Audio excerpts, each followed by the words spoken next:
The image of God, the Nativity of our Lord. Come, let us rejoice in the Lord, proclaiming the present mystery. For he has broken the middle wall of partition, and the flaming spear shall turn back, and the cherubim shall admit all to the tree of life. That's a reference to Genesis 3:24. As for me, I shall return to enjoy the bliss of paradise, from which I was driven away before by reason of iniquity. For the likeness of the Father and the person of his eternity, which is unchangeable, has taken the likeness of a servant, coming from a mother who has not known wedlock, free from alteration, since he remained as he was, true God, and became what he was not, having become man in his love of mankind. Wherefore, let us lift our voices unto him, crying, O God, who were born of the Virgin, have mercy upon us. And that is from the Vesper service of the feast. That is the first hymn of the Staccato. We are so accustomed to the story of the Nativity that it is easy to forget how strange and amazing it is for God to be born. Christ is eternally begotten of the Father, but as a person of the Trinity he cannot be born, since there was never a time when he was not. Yet there is more to the Nativity than the paradox of God's birth. The Church also calls us to wonder at the manner of his arrival upon earth. Forget all you know of Christianity for a moment, and consider, if God were to come down to earth, what would it be like? How would his coming be?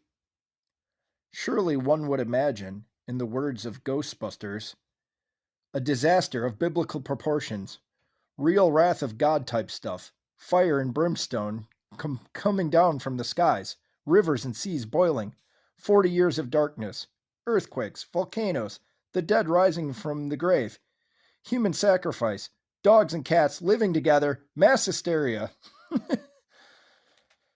Narrator's note here, I love that line in that movie, and I'm very pleased they decided to include that of all things. Wow. Continuing on. But no, instead, he chooses to be born as a little child, a defenseless baby.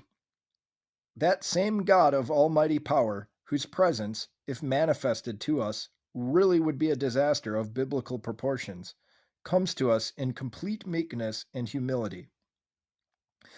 The one whose face, quote, no man shall ever see and live, end quote, from Exodus 33:20, becomes a baby for us, revealing to us all that revealing to us all that is pure and good in humanity, and at the same time, the humility of God. We see in the Nativity the full meaning of humility, and in this humility we see the true nature of God. For all that is truly good, pure, mighty, powerful, majestic, loving, and beautiful has no need to show off, no need to prove itself. It has no need to be compared to something else to be what it is. Thus, God is not simply because he is infinitely greater than we are, as though he needed us in order to be God. He is God because he is by his nature God. And so he comes to us in complete humility, in secret, poor and vulnerable. And in so doing, he shows us that all that is truly good in humanity is also humble, and nothing more so than a newborn baby. If we consider the true nature of God, we will find ourselves moving from the initial surprise that God came to us as a baby to the conclusion that there could be no other way.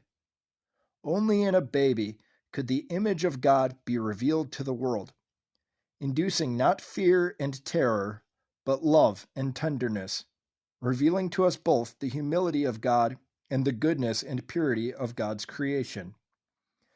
To become fully human is to become like God, and to become like God is to, quote, become as little children, as referenced in Matthew 18:3. Once again, a reminder that fasting is now prohibited. Canonically, you are not allowed to fast. Don't even think about it. And Merry Christmas, everybody.